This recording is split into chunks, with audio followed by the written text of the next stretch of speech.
We've missed you. Pour yourself a drink, pop some popcorn, throw those wings in the oven, grab any snack.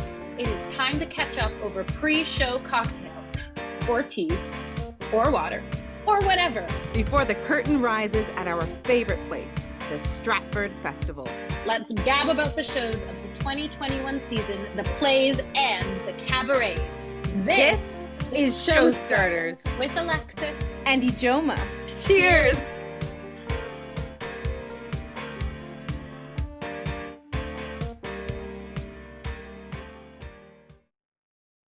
Hello and welcome to Showstarters. My name is Ijoma Imeswam. I'm coming to you today from Stratford, Ontario, Canada. It's a beautiful city, and I would like to take the time to acknowledge the traditional caretakers of this land, the Anishinaabe, the Haudenosaunee Confederacy, the Wendat, and the Neutrals. This land is governed by the Dish with One Spoon Wampum Belt Covenant and Treaty 29. Thank you so much for being here with us today. I'm excited to introduce our first guest, the playwright, Marcia Johnson. Where are you joining us from today? I'm in Toronto, and it's the traditional territory of many nations, including the Mississaugas of the Credit, the Anishinaabe, the Chippewa, the Haudenosaunee, and the Wendat peoples, and is now home to many diverse people, including myself, who's originally from Jamaica. And I want to point out that I live on a street called Indian Road, and there are many streets in this neighborhood with the word Indian in it, and they were misnamed for all the people's trails that they walked on from the lake. And I'm totally supportive of an idea of renaming these roads one day. So hello. Hello, thank you so much for that. Just a little bit about Marcia. She is an actor, playwright, and a Dora-nominated librettist who has worked across Canada and the United States. Her plays have had premieres at Theatre Direct, Blythe Theatre, Obsidian Theatre, and Western Canada Theatre Company. Alongside her acting and writing work, Marcia is an incredible advocate for the theatre community, working with the organizations Got Your Back Canada, Women's Playwrights International, CASA, and the Ergo Arts Pink Festival. I am so lucky to actually have been part of Marcia's legacy through her play Binti's Journey, which she expressed her pride in the fact that it's become sort of a rite of passage for young Black actors, and I absolutely agree. It's just an incredible play, and I'm very proud to have been part of that. During this pandemic freeze, when she's not taking the time to entertain all the littles, young and old, by hosting a story time online, Marcia has been busy working on a commissioned play titled Kate and Bianca, which weaves the history of a prominent Black millionaire from Toronto in the 19th century with William Shakespeare's Taming of the Shrew. Serving Elizabeth will be her Stratford Festival debut. Thank you so much, Marcia. Thanks, Ijoma. We are also joined with dramaturg Mũkonzi Mũsyoki. Where are you joining us from virtually? I'm joining you from Edmonton, colonially known as Edmonton, but the name for the place that I will consider the original name is Mũkonzi Mũsyoki, and it's located on Treaty 6 territory, home and land for the First Nation, Métis, and Inuit, and all people of Canada whose presence continues to enrich the sharing of land and community and coming together. Thank you. Thank you so much. Yeah.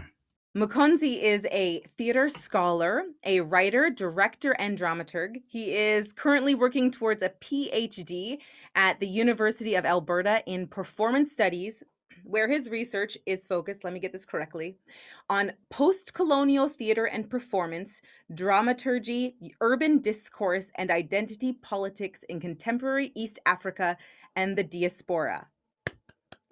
Amazing, yes. He has worked with theaters throughout Alberta while pursuing his master's and PhD, including the first production of an all-Black cast in the Citadel Theatre's production of The Color Purple. When I asked Mũkonzi what he was most proud of so far in his career, He lit up with joy, talking about the work he has done as a dramaturg for Ignite Africa Trust, where he participated in the Old Stories in New Ways project and Theatrical Interactions for Change, which allowed him to explore his native country, Kenya, and the areas he hadn't been to and collaborate with local artists. This is Mũkonzi's first season. And I also have to take a moment to congratulate you, Mũkonzi, on becoming a member of the new Play Development Associate here at the Stratford Festival. So congratulations. Thank you. Now, I can't remember the specific moment in which this next guest came into my life. I confess that I feel like her presence and her wisdom has always been circling my life in some aspect. It's always been there. And when I asked her what she was most proud of, she said, seeing the growth of her students over time and then it's ongoing. And I just so respect her and everything she does. This woman is director Kimberley Rampersad. Hello, Kimberley. Where are you joining us from today? Hi, everybody. My name is Kimberley, and I'm meeting you today at the mouth of the Niagara River and Lake Ontario, here on the lands of the Haudenosaunee, the Wendat, and many nations. And I am very privileged to be buoyed by them and their spirit, and to speak to you as a storyteller in their great tradition and in the tradition of many nations. Kimberley is an award-winning director, actor, choreographer, and educator whose immense talent has taken her across Canada. In 2017, she participated in the prestigious Neil Monroe Intern Directors Program at the Shaw Festival. In that same year, Kimberley was the recipient of the Gina Wilkinson Prize for Emerging Female Directors. Other awards she has include the Maud Whitmore Scholarship and Guthrie Award.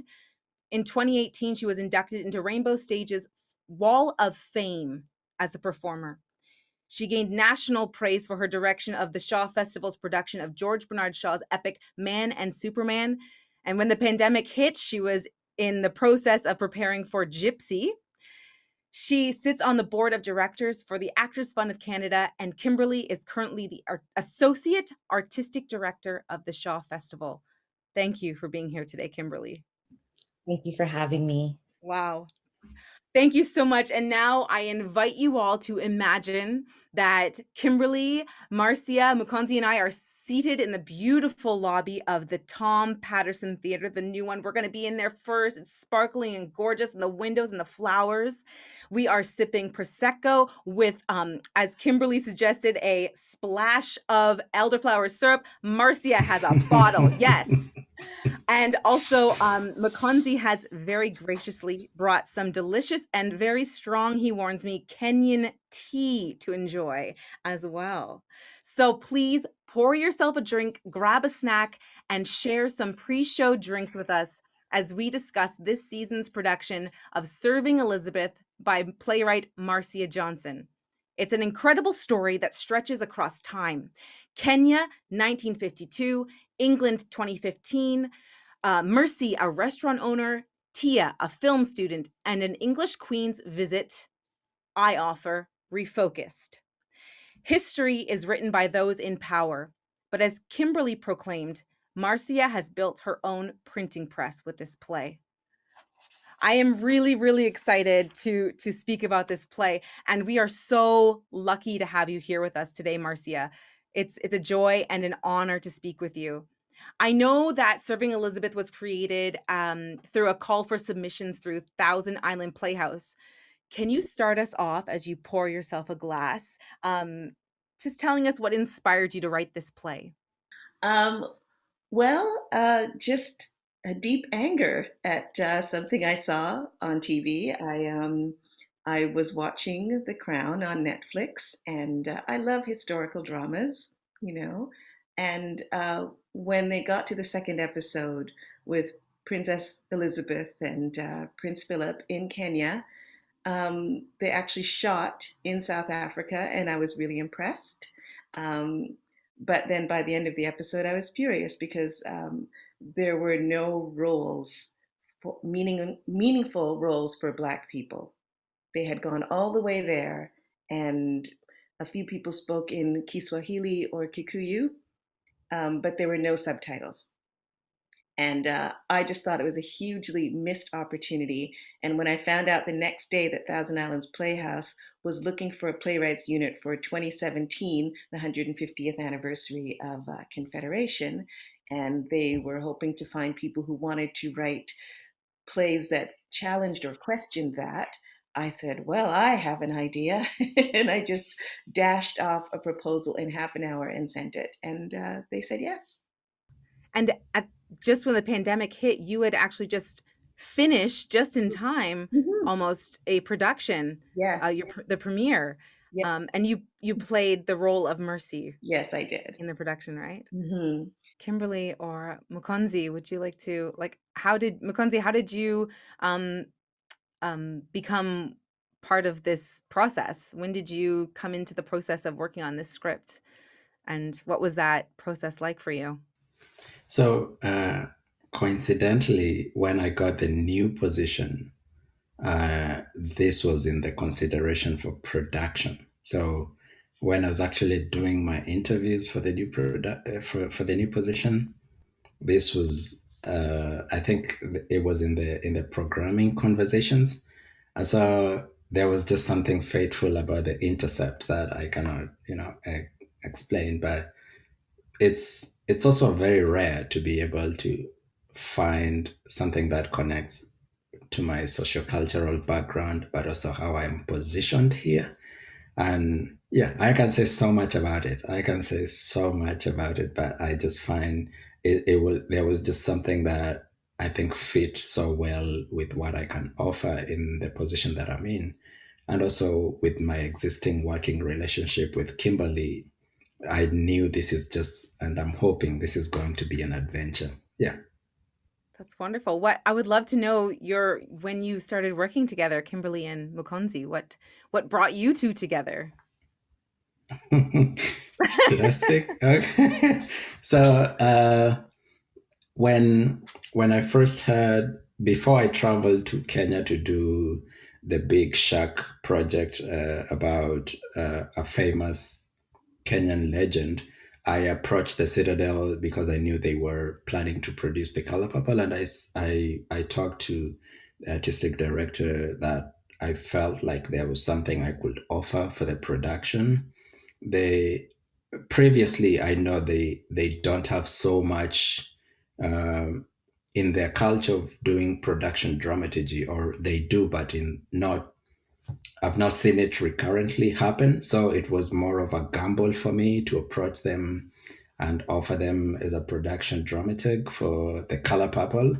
I love that story. So I grew up, interacting with such kind of stories, the writings of Toni Morrison, Alice Walker. So when this came along my way, I just put my foot down to myself and I said, I just have to find my way in this. And then when the artistic director got me on board, he had one more confirmation to make. So he had to approach the director for the project to also find out, is this the kind of director who likes working with dramaturgs? And lucky me, the director was Kimberley, and Kimberley just has this creative impulse to collaborate with people and generate conversations that induct many more voices into the imagination within the artistic process. And we met and we just had amazing chemistry, and that's how we met. And we had a lot of fun with that project, and it was a big project. So yeah, I'm gonna shut up because it was just an adventure. Well, I hope that you don't shut up, because my next question is also inspired by our talk that we had, which you brought up the title of this play, Serving Elizabeth, and how the title evokes in you something inspiring. And I would love for you to share your thoughts about the title, Serving Elizabeth.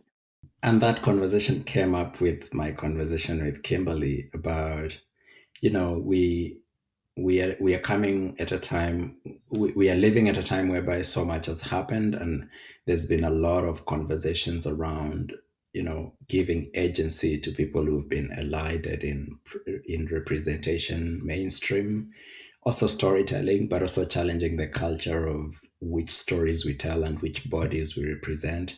And so when I came across, the title of the play within the context of, Canadian settler colony and every underpinning conversation that is around that, I had such an amazing chat with Kimberley about, in as much as the title may seem like it's centered on one particular name, there is a way to turn that around, right, in the way that it's named.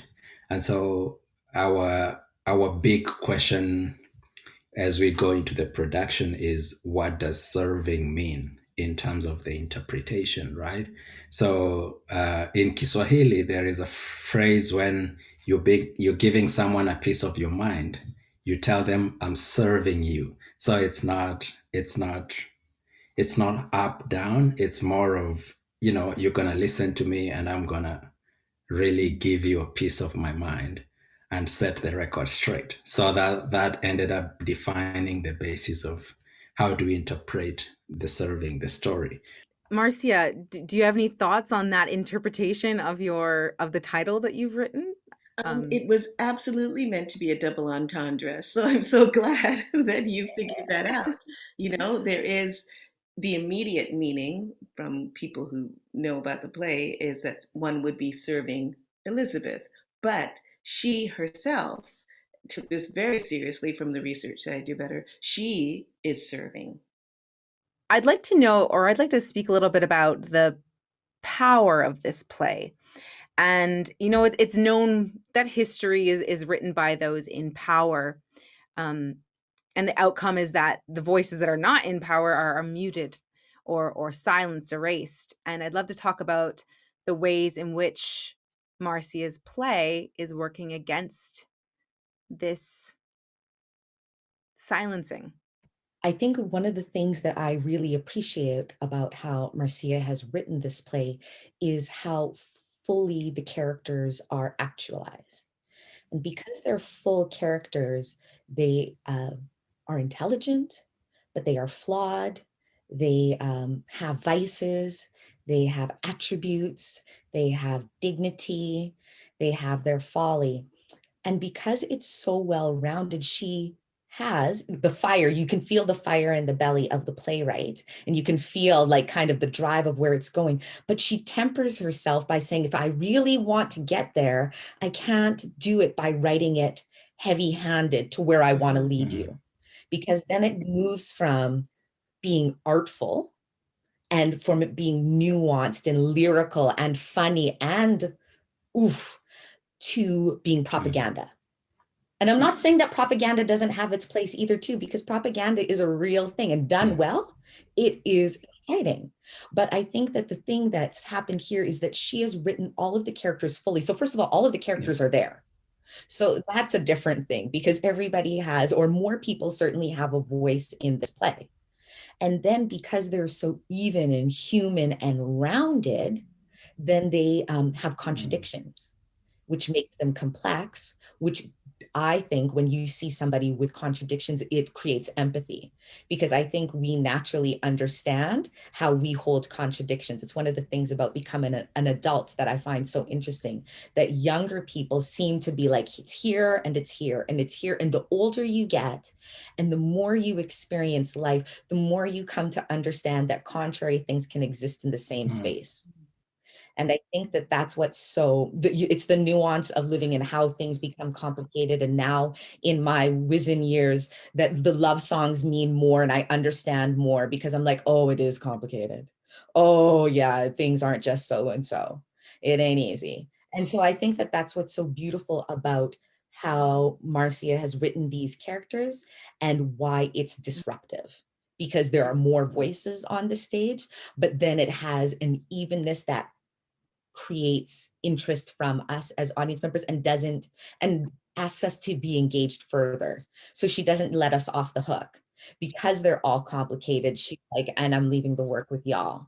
Well, I really feel like it does, it is speaking about very important topics and subject matters, but it in a way of I think of it this way kind of in my mind, which is, you look at a piece of art or a photograph, and you see the subject right there that you've been the forced perspective of the subject. And it's like Marcia has just kind of taken my head and just said, look here, Mm. Mm. look there. Not in an aggressive way, but in an invitation. And just see.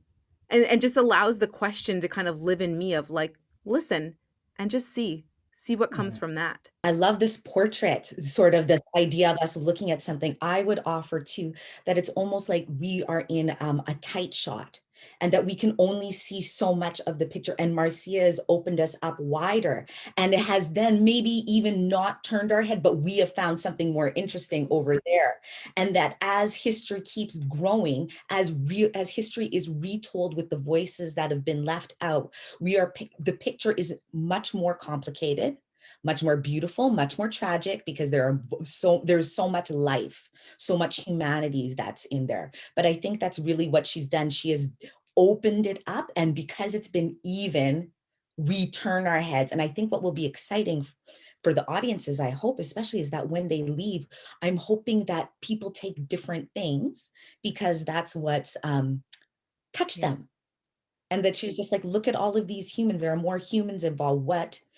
What is complicated, what is interesting to you, and especially having multiple, not a token, but multiple Black voices on stage too, which is so important to show a breadth of Black experience, that there is not one opinion, that we are not a monolith, that there is much nuance and variation, and that Blackness is a thing that is embedded in us. But in terms of ideas and experience and worldviews, we have as many as there are beautiful hues of us. So I think that that's really important too. The life of a playwright, there is so much doubt when I'm creating a piece anyway. I start out with this outline and people say they like the idea. And then as I'm researching and writing, it takes me in all these different directions. And I loved that Kimberly used the word disruptive, because I hadn't thought of it that way. I had thought of subversive. So there are things in there, and not just for white people. Like, there are things that happen, like the opening scene. Mercy and Faith are taking down Christmas decorations, and Mercy is devout in her Christianity. So she is anti-monarchist and doesn't recognize this this subversive thing that they have gotten to her in another way as well. And so I don't want to show that things are simple. White people are evil, Black people are good. That's not interesting. It's not true either. And I just want to show the complexities. So it's such a thrill hearing you talk about it, because it's just this thing that I create and then set out into the world, and then just hope that people understand where I'm coming from. And you have brought more to it than I had even thought of. And that is really thrilling, that it's this living, breathing thing now that is affecting people in different ways, making them think of things and feel things. And I mean, it's such an honor to get noticed. Like, the life of a playwright, you can be really good, but if you're not noticed, if someone doesn't take you up and say, yes, your story is worth sharing with my audience, it's a pretty lonely world. So I'm just very grateful right now. What I also find wonderful and empowering about this play is that it's also in itself a form of representation, not only in the Black voices and the Black faces that are on stage, but also in respect to encouraging people, everyone, no matter what race, gender you are, to look at history and go, oh, I can go back into this. Just because it's been written this way doesn't mean I can't go back and investigate and bring forth and reclaim the voices that haven't been given a voice or have been silenced. And I think this is a great example for young people who are writing, or other writers, to go, you can do this too. So it's a representation in terms of the power we have, and also our visibility. And in this moment, especially too, then it reminds us of the power that we do have, which is where do we choose to cast our gaze?